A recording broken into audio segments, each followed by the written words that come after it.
Olá, de volta com o nosso Boa Noite Investidor, hoje quarta-feira, dia 17 de outubro. E como falamos logo de manhã cedo no nosso comentário de abertura, os mercados estavam começando ou ameaçando um processo de ressaca em função da alta de ontem, tanto no mercado da Europa quanto no mercado americano, e também aqui na Bovespa com uma alta de 2,3%, e na nossa visão seria preciso fluxo de recursos mantido para absorver realização de lucros de curto prazo. Resultado disso, mercados oscilaram praticamente o dia inteiro entre o positivo e o negativo, muito próximo ali da estabilidade, sem definir uma tendência no curto prazo. Na Europa, ao contrário, ainda pesou um pouco todas as complicações relacionadas com o Brexit, que continua sem novidade, continua sem definição, e a novela orçamentária de déficit da Itália, que a Comissão Europeia deve pedir alguns ajustes no orçamento. Nos Estados Unidos, os aumentos de estoque de petróleo e derivados na semana anterior ajudaram a derrubar o mercado de óleo, o mercado internacional de óleo, em mais de 3% em alguns momentos, e ainda tivemos por lá o secretário de Donald Trump, Kudlow, tentando amenizar um pouco as declarações de ontem, as pressões realizadas por Donald Trump contra o Fed no que diz respeito à alta de juros rápida produzida pelo Banco Central americano. Disse que Donald Trump e o Fed concordam com as metas da economia. Tivemos ainda, já mais para o meio da tarde, a divulgação da ata da última reunião do Fed, mostrando que a economia americana segue forte, com inflação contida, PIB e desemprego bem balanceados. Alguns dirigentes do Fed se opõem a políticas mais restritivas sem que haja sinal de sobreaquecimento da economia americana. A ata, ao contrário, acabou não mudando as expectativas de que poderemos ter ainda uma alta da taxa de juros americana na reunião de dezembro e possivelmente mais 3 altas ao longo do ano de 2019.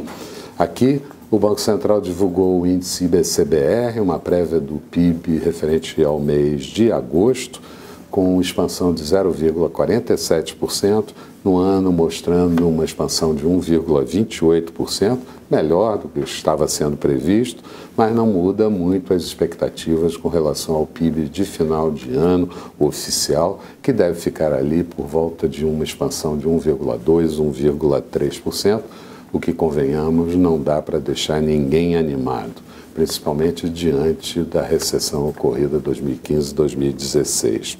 Do lado político, investidores aguardando a pesquisa Datafolha sobre governos estaduais que ainda vão ter segundo turno e principalmente a pesquisa amanhã do Datafolha, contendo dados sobre a eleição majoritária para presidente entre Bolsonaro e Fernando Haddad.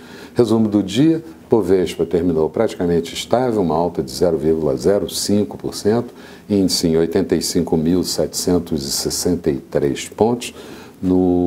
Na máxima do dia, chegou muito perto do que falávamos de manhã cedo sobre atingir 86.200 pontos. Ele chegou na máxima a 86.167 pontos.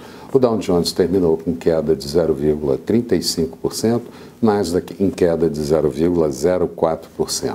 Petróleo WTI negociado em Nova York com queda de 2,56%, barril cotado a $79,08, chegou a bater $69 ao longo do dia.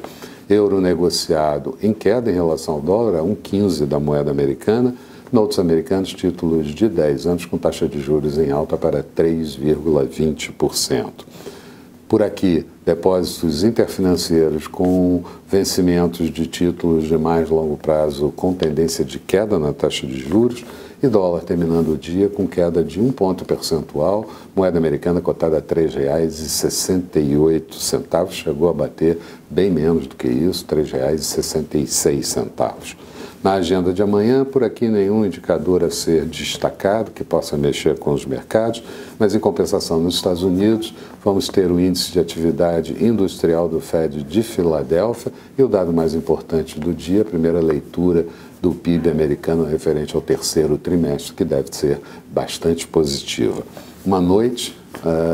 Durante a noite vamos ter uma bateria de dados sendo anunciada em relação à China para o mês de setembro, com produção industrial, venda no varejo, investimentos em ativos fixos urbanos e que certamente vai mexer já aí com o mercado da próxima sexta-feira. Eram essas as principais considerações. Tenham todos uma boa noite. Vamos estar de volta amanhã aqui bem cedo com o nosso Bom Dia Investidor. Eu espero vocês. Até lá.